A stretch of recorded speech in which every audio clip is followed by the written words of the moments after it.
Hello everyone, hope you all are doing well. आज हम लोग भारतीय न्याय संहिता के लेक्चर को कंटिन्यू करेंगे और एबेटमेंट के बारे में पढ़ेंगे। एबेटमेंट थोड़ा सा लंबा टॉपिक हो सकता है और हम आज इसे इलस्ट्रेशन के साथ समझेंगे। तो आज हम कुछ 3-4 सेक्शंस इसके कवर करेंगे। ठीक है, शुरू करते हैं हमारा एबेटमेंट का lecture.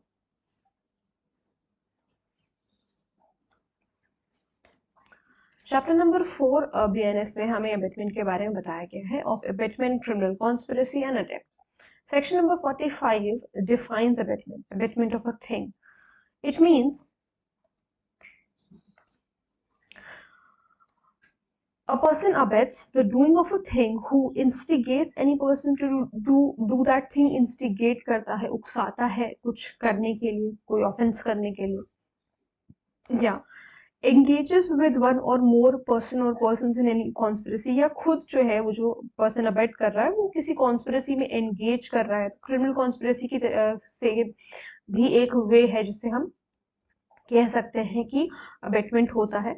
For doing that thing, किसी चीज को करने के लिए, इफ एन एक्ट और illegal omission takes place in the pursuance of that conspiracy, और वो एक्ट या फिर इलीगल ओमिशन होता है उस कॉन्स्पिरेसी की वजह से, एंड इन द ऑर्डर और to the doing of that thing, और इंटेंशनली एड्स बाय एक्ट और illegal omission the doing of that thing, या फिर इंटेंशनली एड करता है, मदद करता है। तो 3 तरीके हैं अबेटमेंट करने के। सबसे पहला क्या है? सबसे पहला है इंस्टिगेशन। ठीक है, सबसे पहला क्या है? सबसे पहला है इंस्टिगेशन, दूसरा है क्रिमिनल कॉन्स्पिरेसी, और तीसरा क्या है? Aid, intentional aid. ठीक है, ये 3 तरीके हैं। सबसे पहले हमने देखा इंस्टिगेशन, यानी कि किसी को उकसाना कोई काम करने के लिए। दूसरा क्या देखा? क्रिमिनल कॉन्स्पिरेसी करके कुछ अबेट करना।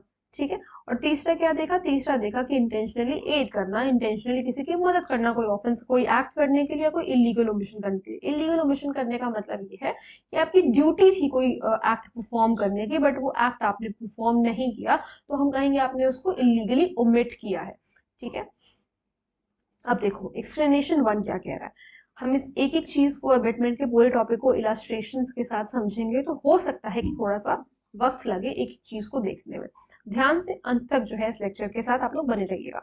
एक्सप्लेनेशन 1 कह रहा है a person who by wilful misrepresentation, एक ऐसा व्यक्ति जो कि मिस रिप्रेजेंट कर रहा है किसी चीज को विलफुली, और by wilful concealment of material fact, या फिर विलफुली कंसील कर रहा है किसी मटेरियल फैक्ट को, किसी जरूरी तथ्य को जो वो बाउंड है डिस्क्लोज करने के लिए।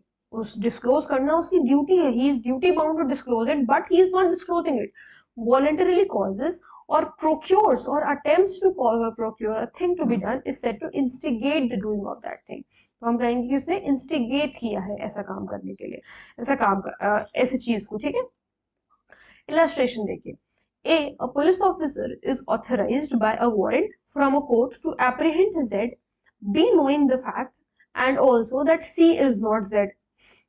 ए एक पब्लिक ऑफिसर है, ठीक है, उसको ऑथराइज किया गया है वारंट देके कि तुम जो है जेड को पकड़ करके लाओ। बी को यह बात पता है कि जो सी है वो जेड नहीं है, लेकिन वो विलफुली रिप्रेजेंट करता है ए को, पब्लिक ऑफिसर को। ये हम कहें कि उसको विलफुली ऐसा रिप्रेजेंट करता है, उसको दिखाता है ऐसा, उसको दर्शाता है इस तरीके से ये सी ही जेड है। हो सकता है उसकी कोई सी से दुश्मनी रही हो, तो उसको विलफुली रिप्रेजेंट करता है वो पब्लिक ऑफिसर को कि सी ही जेड है। अब भाई वो तो जेड को पकड़ने आया था, पब्लिक ऑफिसर को तो पता नहीं है कौन है जेड, तो वो बी के भरोसे में आकर के जेड को उठा करके ले गया, and thereby intentionally causes A to apprehend C. Intentionally जो है उसने क्या किया, ए के माध्यम से, मतलब कि पब्लिक ऑफिसर के माध्यम से सी को एप्रीहेंड करा लिया।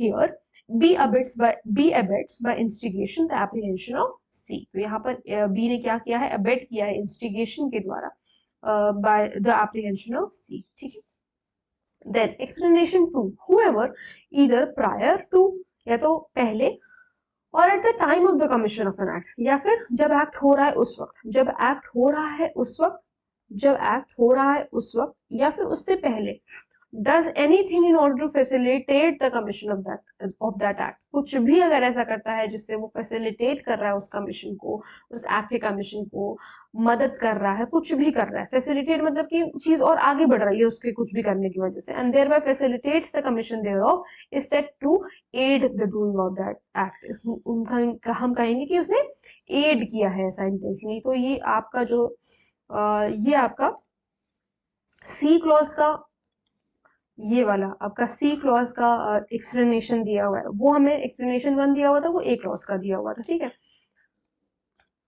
तो ये हो गया हमारे दो एक्सप्लेनेशन। अब आते हैं हम लोग एबेटर पे। सेक्शन नंबर 46 बताएगा कि एबेटर कौन होता है।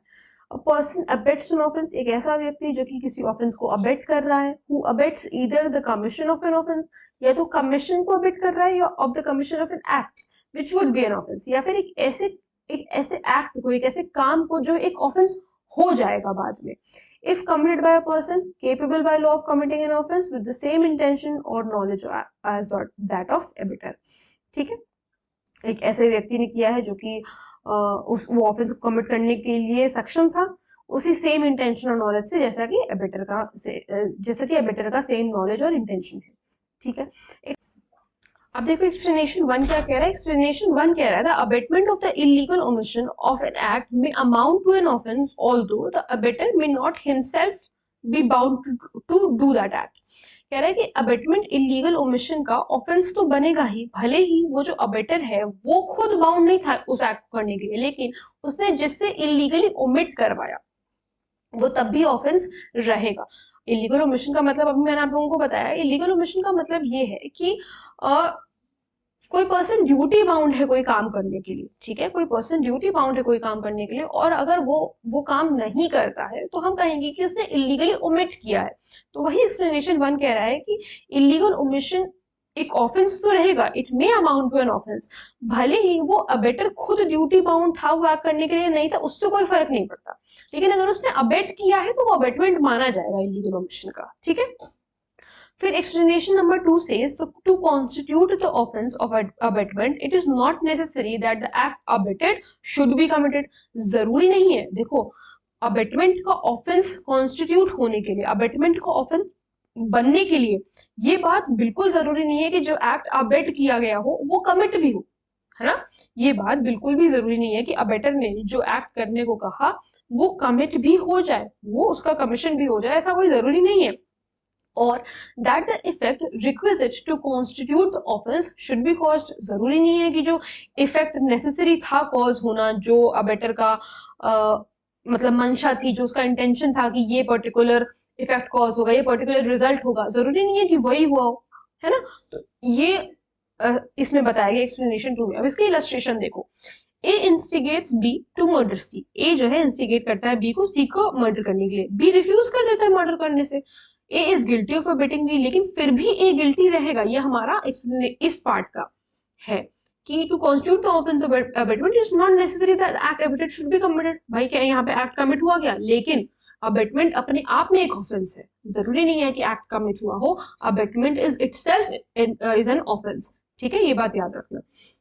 देन एक बी आपका इलस्ट्रेशन में कह रहा है A instigates B to murder D, A ने इंस्टिगेट किया बी को कि डी का मर्डर कमिट करो। B in pursuance of instigation stabs D, इस इंस्टिगेशन के परसुएंस में उसने स्टैब कर दिया डी को, मतलब कुछ चाकुआ को भोग दिया। D recovers from the wound, D recover हो जाता है वुंड से, but A is guilty of instigating B to commit murder, ठीक है। अब ये यहां वाले का है, जरूरी नहीं है कि इफेक्ट रेक्विजिट था, भाई ए की तो मंशा थी कि डी का मर्डर हो जाए, उसकी मृत्यु हो जाए, लेकिन वो वुंड सरवाइव कर गया, उसको सिर्फ जो है कुछ चोट ही लगी, ज्यादा उसको नहीं हुआ कुछ भी। तो इसका ये मतलब नहीं है कि ए बच गया, उसका तो मंशा यही थी कि वो मर्डर करे बी का, और सॉरी डी का, तो वो उसके लिए ही उसको पनिश किया जाएगा, ठीक है। Then explanation 3 says it is not necessary that the person abetted should be capable by law of committing an offense। जरूरी नहीं है कि जिस पर्सन को अबेट किया जा रहा है वो केपेबल हो ऑफेंस कमिट करने के लिए, बिल्कुल भी जरूरी नहीं है। हो सकता है कि 7 साल से कम का कोई बच्चा हो, ये जरूरी नहीं है कि उसका जो है वो केपेबल हो बाय लॉ ऑफेंस कमिट करने के लिए, और that he should have the same guilty or intention or knowledge as that of abettor. ये भी कोई जरूरी नहीं है कि जो अबेटर का गिल्टी इंटेंशन या नॉलेज है वो उसका उस पर्सन का भी हो जो वो ऑफेंस करने वाला है। ये बिल्कुल भी जरूरी नहीं है। तो दो बात क्या है, जरूरी ये नहीं है कि जिस पर्सन को अबेट किया गया है वो ऑफेंस कमिट करने के लिए सक्षम हो, बिल्कुल भी जरूरी नहीं है। और दूसरी बात क्या, कि उसका वही same guilty intention or knowledge हो जैसा कि अबेटर का है, ये बात भी जरूरी नहीं है। इलस्ट्रेशन ए कह रहा है, A with guilty intention abets a child or person of unsound mind to commit an act which would be an offense. ये जो है गिल्टी इंटेंशन से एक चाइल्ड को अबेट करता है या किसी ऐसे पर्सन को जो अनसाउंड माइंड का है, ये दोनों पर्सन केपेबल है क्या बाय लॉ को एक ऑफेंस कमिट करने के लिए? नहीं है, ये तो एग्जेम्प्टेड है जनरल एक्सेप्शंस में। तो क्या कह रहा है कि किसी चाइल्ड को या अनसाउंड माइंड के पर्सन को अबेट करता है गिल्टी इंटेंशन के साथ, जो कि एक एक्ट करने के लिए, जो कि एक ऑफेंस बनेगा बाद में चल के। If committed by a person capable by law of committing an offence and having the same intention as here A whether the act committed or not, भले ही एक्ट कमिट हुआ हो ना कमिट हुआ हो, is guilty of abetting an offence. एक बात याद रखो कि मैं आपको भी पहले भी बताया कि abetment itself is an offence. जरूरी नहीं है कि जो एक्ट कहा गया है, जो एक्ट अबेट किया गया है, वो कमिट हो ही, ठीक है, ये बिल्कुल भी जरूरी नहीं है। फिर सबसेक्शन है, फिर इलस्ट्रेशन बी कह रहा है, A with the intention of murdering Z. A जो है जेड को मर्डर करने के इंटेंशन से इंस्टिगेट करता है बी को। तो ए इंस्टिगेट किसको कर रहा है? बी को। मर्डर करना किसका है? जेड का, ठीक। A child of 7 years of age। अब ये जो बच्चा है, ये जो है व्यक्ति 7 साल से कम उम्र का है, ठीक। टू डू एन एक्ट, अब आप मुझे बताओ 7 years ऑफ एज से कम का अगर बच्चा है, डॉली इनके पैक्स हो गया, he is not capable by law to commit an offense to do an act which causes Z's death, ठीक है, एक ऐसा काम करने के लिए जिससे Z की डेथ कॉज हो जाए। B in consequence of the abatement does the act in the absence of A।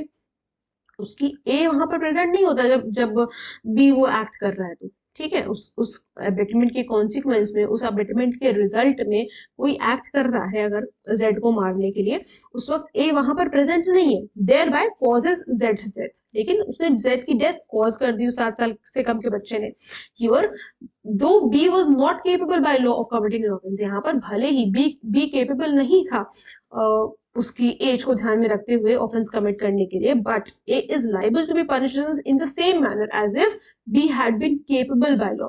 लेकिन ए को उसी तरीके से पनिश किया जाएगा, ऐसे ही मान के पनिश किया जाएगा जैसे कि बी केपेबल था कोई ऑफेंस कमिट करने के लिए, केपेबल था बाय लॉ ऑफेंस कमिट करने के लिए एंड हैड कमिटेड मर्डर। ऐसा ही माना जाएगा कि ए ने मर्डर कमिट किया है and he is therefore subject to the punishment of death, जिससे उसको डेथ पेनल्टी मिलेगी, ठीक,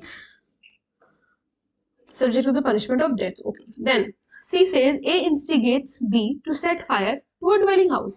A जो है इंस्टिगेट करता है B को, उकसाता है कि तुम जो है ड्वेलिंग हाउस में आग लगा दो। B अनसाउंड माइंड का पर्सन है, B जो है अनसाउंड माइंड का पर्सन है, जिसकी वजह से वो इनकेपेबल है उस एक्ट के नेचर को समझने के लिए, और that he is doing what is wrong और कॉन्ट्ररी टू लॉ। ना वो उस एक्ट के नेचर को समझ पा रहा है, या फिर ऐसे समझ लो कि उसको ये नहीं समझ, वो इतनी समझ नहीं रखता है कि वो ये समझ सके कि जो वो कर रहा है वो गलत है या लॉ के ऑपोजिट है, लॉ के कॉन्ट्री है।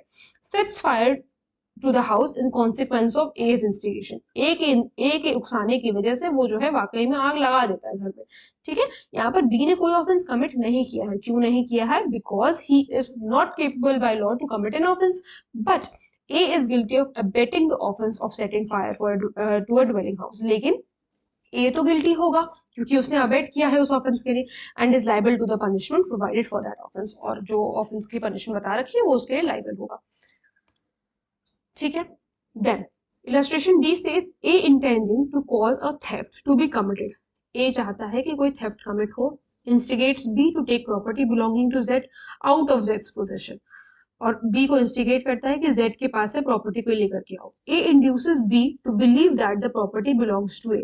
यहाँ पर उसने ये तो कहा, मतलब ए इंटेंट क्या कर रहा था कि थेफ्ट कमिट करे वो जेड की प्रॉपर्टी के ऊपर, लेकिन इसने यहाँ पर बी को इंड्यूस भी कर दिया, मतलब ऐसा भरोसा दिला दिया कि इस तरीके से रिप्रेजेंट करके, मिस रिप्रेजेंट करके कि जो प्रॉपर्टी है वो ए को ही बिलोंग कर रही है, मतलब जो जेड की प्रॉपर्टी है, जो जेड की प्रॉपर्टी है वो ए को ही बिलोंग कर रही है, ऐसा भरोसा दिला दिया इसने बी को।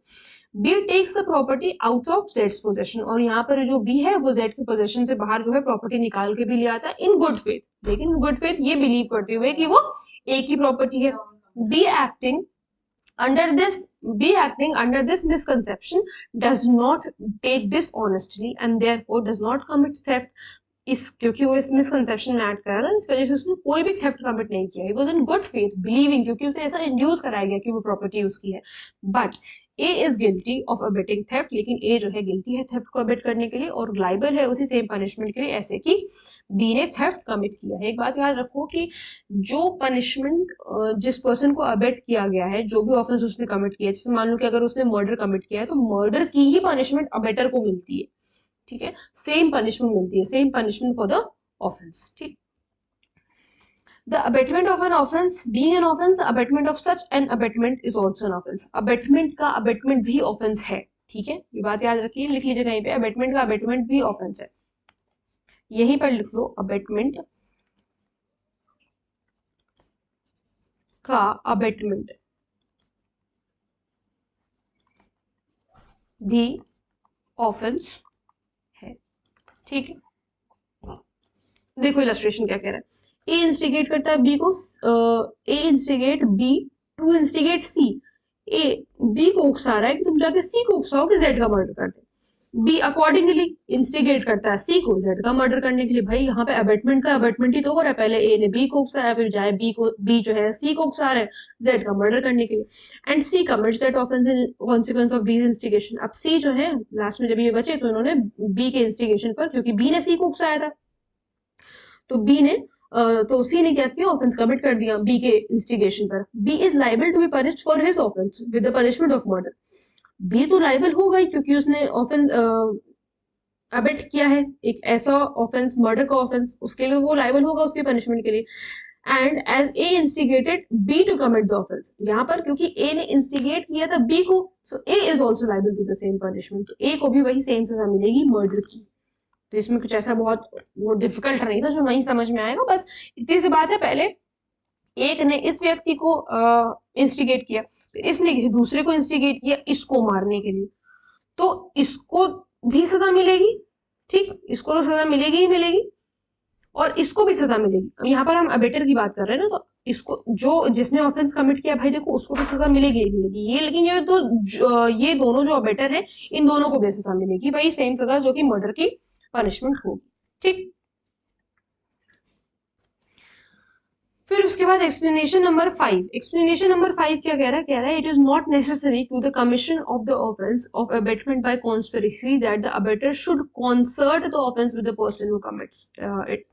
जरूरी नहीं है कि जब अबेटमेंट बाय कॉन्स्पिरेसी हो रहा हो, जब कॉन्स्पिरेसी से कोई ऑफेंस कमिट हो रहा है तो जरूरी नहीं है कि अबेटर कॉन्सर्ट करे उस पर्सन के साथ जो पर्सन ऑफेंस कमिट करने वाला है। It is sufficient if he engages in the conspiracy in persons of which the offence is committed, but इतना सफिशिएंट है कि वो एंगेज कर रहा है उस कॉन्स्पिरेसी में, बस इतना ही सफिशिएंट है। अब देखो इसका इलस्ट्रेशन क्या है, A concerts with B a plan for poisoning Z. A जो है कॉन्सर्ट करता है बी के साथ कि जेड को पॉइजन देना है। It is agreed that A shall administer the poison.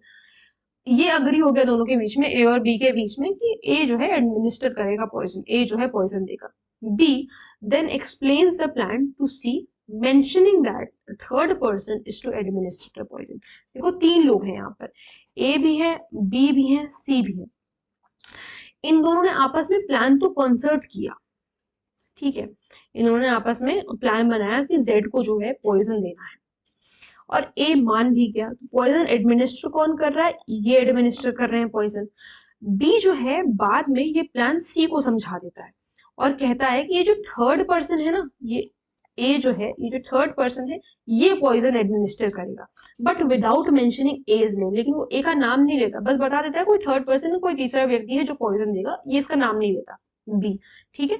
C agrees to procure the poison, C agree कर जाता है प्रोक्योर करने के लिए पॉइजन को, and procures it and deliver its to B, खरीद करके वो डिलीवर कर देता है बी को, for the purpose of its being used in the manner explained. भाई उन दोनों के बीच में बात हुई है कि ये सारा इस तरीके की प्लानिंग है, जेड को मारना है, लेकिन कोई तीसरा आदमी मारेगा लेकिन उसका नाम नहीं लेता, और सी को तो पता ही है कि उसको मारना है जेड को, ठीक है। तो अपना सी जो है जहर वहर खरीद करके बी को दे देता है, ठीक है, उसी चीज के लिए जिस चीज के लिए जो बात हुई आपस में, जो ऊपर प्लान बना है। A administers the poison, A poison दे देता है जेड को और जेड मर जाता है, ठीक है, Z dies in consequence. Here A and C have not conspired together. यहाँ पर ये ए और सी भले ही एक दूसरे को नहीं जानते और भले ही इन दोनों के साथ में कोई आपस में साठ गांठ नहीं है, इन्होंने एक दूसरे को देखा नहीं, आपस में कॉन्स्पायर नहीं किया, but Yet C has been engaged in the conspiracy in pursuance of which Z has been murdered. लेकिन C engaged तो हुआ एक ऐसी conspiracy में जिसका consequence क्या हुआ, जिस conspiracy के pursuance में Z का murder हुआ. C has therefore committed the offense. इस वजह से C ने offense commit किया है इस section के according and is liable to the punishment of murder. इस वजह से वो liable है उस murder के punishment के. ठीक, इसलिए यहाँ पर कह रहे हैं कि अबेटर जरूरी नहीं है कि अबेटर इस अबेटर कॉन्सर्ट करे उस पर्सन के साथ जो ऑफेंस कमिट कर रहा है, जरूरी नहीं है कि ये पर्सन इससे कॉन्सर्ट करे, बट फिर भी सिर्फ इतना सफिशिएंट है कि वो कॉन्स्पिरेसी में एंगेज होना चाहिए. ठीक, फिर section number 47 says abetment in India of offences outside India. Section number 47 says a person abets an offence within the meaning of this Sahita who in India abets the commission of any act without and beyond India which would constitute an offence if committed in India. एक ऐसा व्यक्ति, एक person abate कर रहा है कोई offence को कि एक ऐसा ऑफेंस है जो देखो ये जो पर्सन है ये इंडिया में बैठ करके कोई ऑफेंस को अबेट कर रहा है जो कि बियॉन्ड इंडिया कमिट करना है उस ऑफेंस को, लेकिन अगर वो इंडिया में होता तो भी हम उसको एक ऑफेंस ही मानते, अगर वो इंडिया में कमिट हुआ होता तो भी हम उसको एक ऑफेंस ही कॉन्स्टिट्यूट करते. ठीक है, तो देखो illustration says A in India instigates B a foreigner in country X to commit a murder in that country. So A guilty है मर्डर के लिए, guilty of abetting murder, भले ही वो इंडिया में ऑफेंस नहीं कमिट करवा रहा, कहीं बाहर करवा रहा, लेकिन एक जो ये जो मर्डर ऑफेंस है, ये जो मर्डर है ये इंडिया में भी तो एक ऑफेंस है, तो इस वजह से अबेटिंग के लिए वो लाइबल होगा. Section number 48. Section number 48 says abetment outside India for offense in India. A person abets an offence within the meaning of this Sahita without and beyond India abets the commission of any act in India which would constitute an offence if committed in India. वो एक offence constitute करेगा अगर India में commit होता है तो. ठीक, A in country X instigates B. A जो है किसी X country में बैठा है मान लो, ठीक है, इंडिया में नहीं कहीं और बैठा हुआ है, इंस्टिगेट करता है B को इंडिया में मर्डर करने के लिए, तो A गिल्टी है मर्डर के लिए. ठीक है, अबेटिंग मर्डर. ठीक है, तो बस इतनी सी बात यहाँ पर बताई गई है सेक्शन नंबर 47 में और सेक्शन नंबर 48 में. सेक्शन नंबर 48 में 47 में जैसे बताया कि वो ऑफेंस इंडिया में भी ऑफेंस माना जाएगा, जहां पर ए अगर इंडिया में बैठ करके इंस्टिगेट कर रहा है बी को किसी फॉरेनर को तो भी वो ऑफेंस माना जाएगा, और किसी दूसरे कंट्री में कोई व्यक्ति है वो इंस्टिगेट कर रहा है यहाँ पे बैठे किसी इंसान को कि उसका मर्डर कराओ जाकर के, मतलब इंडिया में बैठे किसी इंसान को, तो भी अबेटमेंट ही माना जाएगा. ठीक है, सो आई होप आप लोगों को ये अबेटमेंट वाले कुछ सेक्शंस अच्छी तरीके से समझ में आए होंगे. एक मेजर जो क्रक्स था हम लोगों ने अबेटमेंट का वो कंप्लीट कर लिया है, बाकी अब जो सारे सेक्शंस हैं वो इतने ज्यादा इंपॉर्टेंट नहीं है, कुछ ही सेक्शंस जो है वो इंपॉर्टेंट बचते हैं. हालांकि हम लोग एक बार देखेंगे सारे सेक्शंस को जो भी अबेटमेंट के हैं, बाकी बहुत ज्यादा डीप में जाने की अबेटमेंट में अब जरूरत नहीं है. ठीक है, सो आई होप आप लोगों को यहाँ तक के सेक्शंस अच्छी तरीके से समझ में आ गए होंगे क्योंकि ये सेक्शंस इंपॉर्टेंट है. अगर कोई प्रॉब्लम है, कोई डाउट है तो आप लोग मुझसे कमेंट सेक्शन में पूछ सकते हैं. मिलते हैं नेक्स्ट वीडियो में. Thank you so much.